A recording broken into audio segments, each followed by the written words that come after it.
Good day, and ngayong araw na ito ay papaturukan namin yung dalawa naming inahin at saka yung aming mga biik. Bali, kinontak namin yung technician dito sa amin at nagtanong na rin kami kung ano yung pwedeng iturok or gawin doon sa bagong panganak na inahin at doon sa mga biik. Kakaanak pa lang kasi ng dalawa naming inahin. Yung una, yung itim, is nanganak nung gabi at yung pangalawa naman, yung puti, ay umanak nung kinaumagahan. Bali, dumating yung technician around 1 to 2 PM at tinanong namin kung pwede nang turukan yung inahin namin at saka yung mga biik. Sabi nung technician, yes, pwede na po yan, kaya agad-agad namin siyang pinapunta rito. Bali, ito yung ginagamit ng technician namin para sa antibiotic kasi kakaanak lang ng dalawa naming inahin at possible na magkameron ng bakterya dun sa kanyang ari at sa loob ng kanyang katawan. Ang measurement na inilagay dun sa aming syringe is 10 ml para dun sa isang pangturok sa inahin. Bali, dalawa kasi ituturok dun sa inahin namin.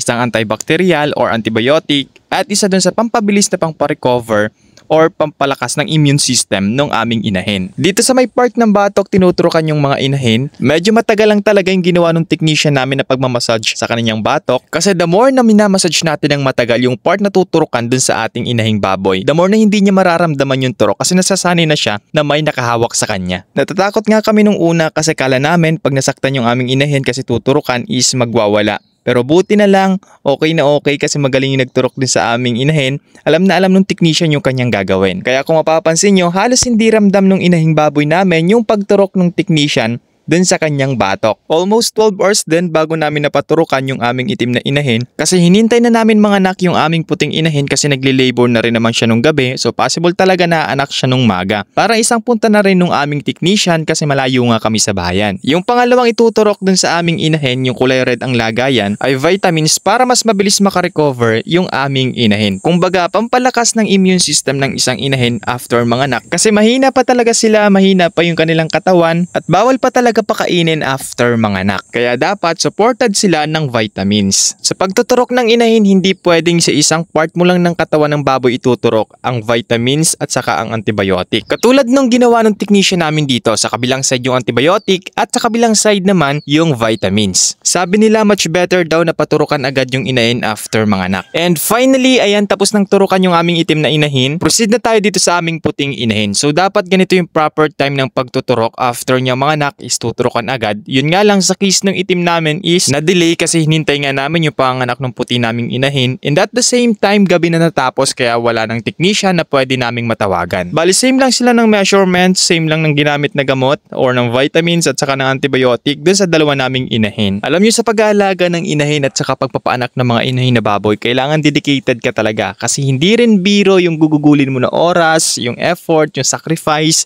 na gagawin mo kapag nanganak na yung inahin mo. For the first 3 days talagang bantayan yung mga biik. As in, magpupuyat ka maghapon at magdamag. So ang ginagawa namin dito is nagpapalitan na lang kami ng pagbabantay. Ito naman yung gamot na ituturok dun sa aming mga piglets. Dito ang measurement naman is 1 ml lamang. Kung sa inahin ay 10 ml lang 10 ml bawat isang turok ng itinurok kanina, dito 1 ml lamang. Ang purpose ng itinuturok dito sa aming mga biik ay anti-anemia. Sabi ng technician, pwede daw naman magturok sa mga biik sa ibang part ng katawan. Pero since bagong anak pa lang daw yung mga biik namin, mas advisable daw sa may part ng hita. May mga nagsasabi sa amin na after 3 days daw, mas magandang paturukan yung mga biik. Pero nagtanong kami sa technician kung pwede nang turukan yung mga biik namin since kakalabas pa lang ng mga biik. Sabi ng technician, yes, pwede na daw kaya isinabay na namin siya sa pagpapaturok nung dalawa naming inahin. Pag nagpana kayo ng baboy, wag yung titipirin, especially pagdating sa mga injections or yung mga turok. Dahil yung iba ang ginagawa lang ay hinahalo lang sa feeds yung binibili nating amoxicillin at saka ang mefenamic. Para na rin naman sa protection at safeness ng ating inahin na baboy at yung kanyang mga anak, yung ating mga itinuturok. Gumastos man tayo, at least 'di ba, sigurado tayo na safe yung ating mga alaga. Nagpa-spray din kami ng antibacterial